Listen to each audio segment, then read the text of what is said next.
नमस्कार दोस्तों, welcome to my YouTube channel financial knowledge. Friends, आज के वीडियो में हम बात करेंगे यदि आपने आपके एटीएम से पैसे निकाले बट आपके एटीएम से कुछ रीज़न से पैसे नहीं निकले, फिर भी यदि आपका अकाउंट डेबिट हो जाए तो आप क्या कर सकते हैं। फ्रेंड्स, आजकल हम सभी बैंक में जाकर कैश नहीं निकालते, हम नॉर्मली नियर बाय एटीएम से जाकर ही अपना कैश विड्रॉ करते हैं। बट कभी कभी due to some technical issue हमारे अकाउंट से पैसे नहीं निकलते तो भी अकाउंट डेबिट हो जाता है। तो ऐसे केस में आपको घबराने की ज़रूरत नहीं है।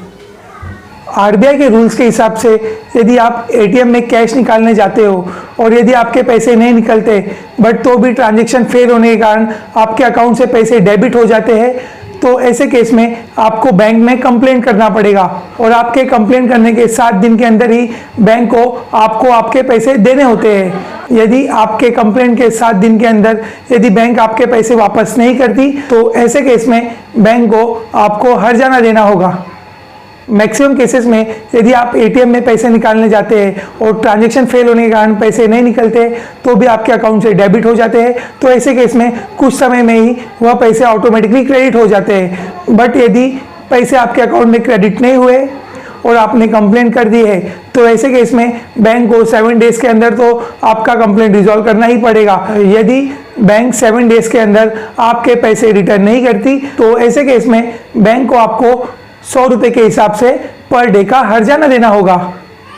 अगर एटीएम से पैसे निकालते वक्त यदि ट्रांजैक्शन फेल हो जाता है तो आपको 30 डेज के अंदर ही आपकी कंप्लेंट फाइल करनी होगी। उसके लिए आप या तो डायरेक्टली कस्टमर केयर पे कॉल कर भी उस बैंक में कंप्लेन कर सकते हैं या तो आप ब्रांच में जाकर इसका कंप्लेन कर सकते हैं। यदि आप कंप्लेन करने जाते हैं तो आपको ट्रांजैक्शन की रिसीट या तो उस बैंक का स्टेटमेंट लेके जाना पड़ेगा। यदि आपके पैसे 7 डेज में भी ना आए तो हो सकता है आपको बैंक में जाकर एनेक्सर 5 फॉर्म भरना पड़ सकता है। तो यदि आप एनेक्सर 5 फॉर्म भर देते हैं तो उस समय से बैंक को आपको हर्जाना देना पड़ेगा।